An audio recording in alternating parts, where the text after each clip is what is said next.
گر دختران دست گلم در امروز بیکسند، امروز دختران شما نیز بگذرد.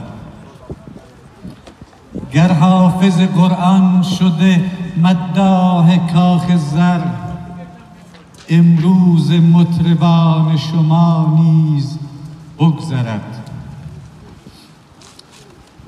گر در هوس جهان گشایی و قتل سرخوشید، امروز سرخوشی شما نیز بگذرد.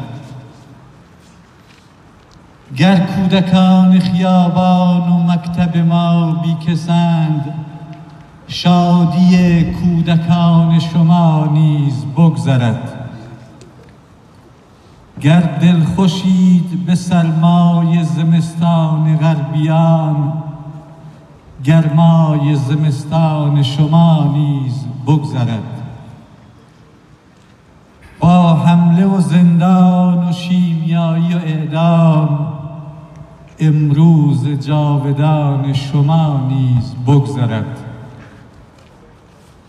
گر ناامیدی و سرما شده آواز قلب ما، امروز پر امید شما نیز بگذرد. گر ناامیدی و سرما شده آواز قلب ما، امروز پر امید شما نیز بگذرد.